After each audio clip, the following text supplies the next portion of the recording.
વડોદરાની નવી કલેક્ટર કચેરી ખાતે જિલ્લા ચૂંટણી અધિકારી ડોક્ટર અનિલ ધામેલિયા દ્વારા પત્રકાર પરિષદ યોજી મતદાર યાદી સુધારણા ઝુંબેશ હાલમાં ગુજરાત સહિત દેશના 12 રાજ્યોમાં ચાલી રહી છે।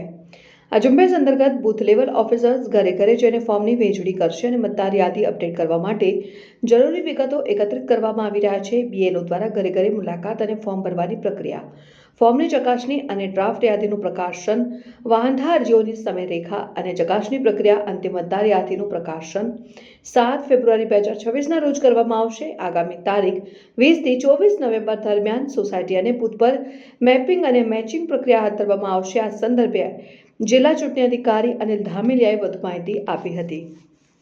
છો કે આપણે સ્પેશિયલ ઇન્ટેન્સિવ રિવિઝનની કામગીરી 28મી ઓક્ટોબરથી સમગ્ર દેશમાં થઈ છે। સમગ્ર દેશમાંથી જે 10 રાજ્યોમાં આ કામગીરી ચાલુ થઈ છે એ પૈકીનું ગુજરાત રાજ્યમાં પણ આપણે 28મી ઓક્ટોબરથી કામગીરી ચાલુ કરેલી હતી। સ્પેશિયલ ઇન્ટેન્સિવ રિવિઝન અંતર્ગત આપણે વડોદરા જિલ્લાની અલગ અલગ 10 વિધાનસભા વિસ્તારની અંદર આ કામગીરી તમામ તબક્કે થઈ રહી છે। વિશેષ કરીને બીએલઓ મારફતે આ સમગ્ર પ્રક્રિયા દરમિયાન ખૂબ જ જહેમતથી, ખૂબ ચીવટપૂર્વક આ કામગીરી થઈ રહી છે। પાયાના જે કામગીરી છે એ બીએલઓ કક્ષાએ થાય છે। એમણે વિતરણની કામગીરી સંપૂર્ણપણે પૂરી કરી છે। ત્યાર પછી એમના કલેક્શનની કામગીરી, મેપિંગ અને મેચિંગ માટે પણ લોકોને સતત ગાઈડ કરી રહ્યા છે અને કલેક્શનની કામગીરી પણ ઘણા બધા અંશે પૂરી કરી છે। સાથોસાથ આપણે એમને ડિજિટાઇઝેશનની કામગીરી, લગભગ 5 લાખથી વધારે ફોર્મ એમને ડિજિટાઇઝેશન પણ આ તબક્કે કરી દીધેલા છે। આગામી 4 દિવસ દરમિયાન આપણે વડોદરા જિલ્લાની અંદર વિશેષ એક ઝુંબેશ કરવા જઈ રહ્યા છીએ। શહેરી 5 વિધાનસભાઓ છે એમની અંદર જે સામાન્ય રીતે લોકોને એક પ્રશ્ન મેપિંગ અને મેચિંગનો થતો હોય છે। એમને પોતાનું મેપિંગ અને મેચિંગ કોઈ ભાગોની અંદર હોય તો એમનો સ્પષ્ટ ખ્યાલ, એમનું બૂથનું નામ વગેરે ખબર નથી હોતી।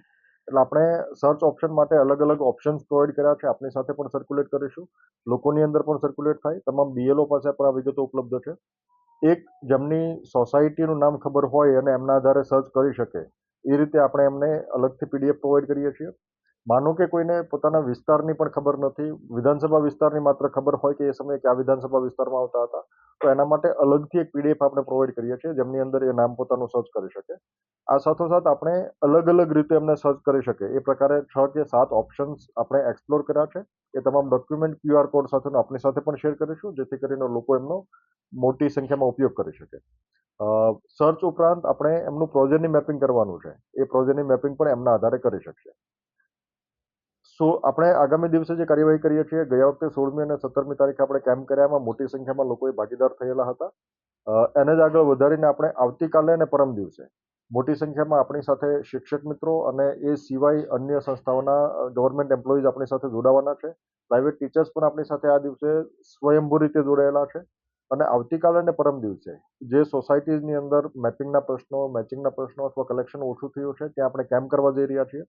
અંદાજે શહેરની અંદર આવતીકાલે 200 જેટલી સોસાયટીઓ અને એના પછીની બીજી 200 જેટલી સોસાયટીઓ પરમ દિવસે, ત્યાં જઈને આપણે સાંજના સમયે જ્યારે લોકો નોકરીથી, ધંધાથી પરત આવી જાય ત્યારે એ બેસીને કરી શકે એટલા માટે કલેક્શનની ડ્રાઈવ આપણે ત્યાં પણ કરીશું।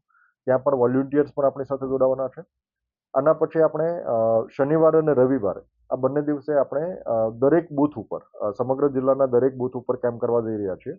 શહેરી વિસ્તાર માટે આપણે વિશેષ વ્યવસ્થા કરી છે જ્યાં બીએલઓ ઉપરાંત આપણી સાથે સહાયકો પણ જોડાશે। આ સિવાય આપણે યુનિવર્સિટીઝને, આજે આપણે યુનિવર્સિટીના વાઇસ ચાન્સેલર સાથે મિટિંગ કરી, અલગ અલગ 8 જેટલી યુનિવર્સિટીના વાઇસ ચાન્સેલર આપણે ત્યાં હાજર રહેલા હતા અને એમને પણ સૂચના આપી છે કે મોટી સંખ્યામાં યુથ પણ એમની સાથે જોડાય અને લોકોને, ઇલેક્ટર્સને ખાસ કરીને એમના મેપિંગ કરવામાં, લોકેટ કરવામાં મદદ કરે અને સાથોસાથ ફોર્મ ભરવામાં પણ મદદ કરશે।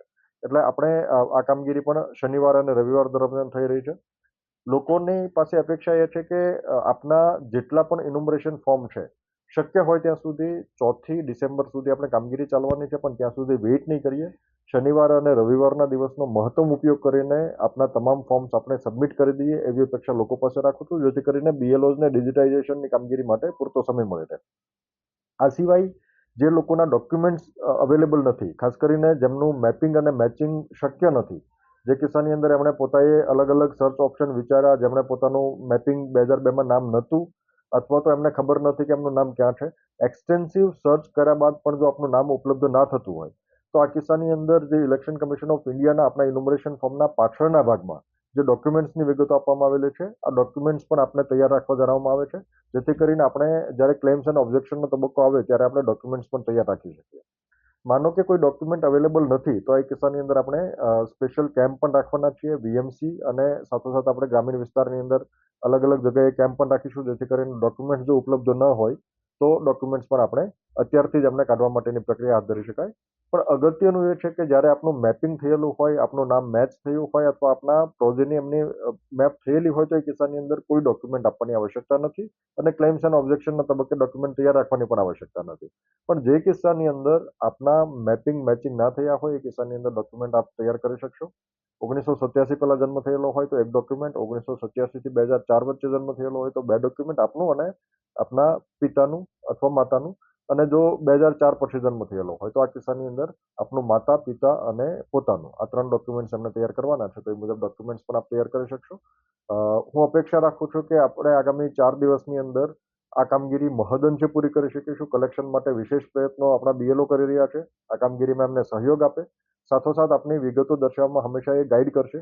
વોલ્યુન્ટિયર્સ અને બાકીની ટીમ જોડાય છે એમાં આપ તમામ સહયોગ આપો એવી અપેક્ષા રાખું છું. લોકો આ કામગીરી આગામી 4 તારીખ સુધી ચાલવાની છે પણ 2 દિવસમાં 3 દિવસમાં આપણે મહત્તમ સંખ્યામાં આવીએ એવી અપેક્ષા હું રાખું છું. સહાયક બીએલઓ ની વાત કરવામાં આવે તો કેટલીક વિધાનસભાઓ એવી છે કે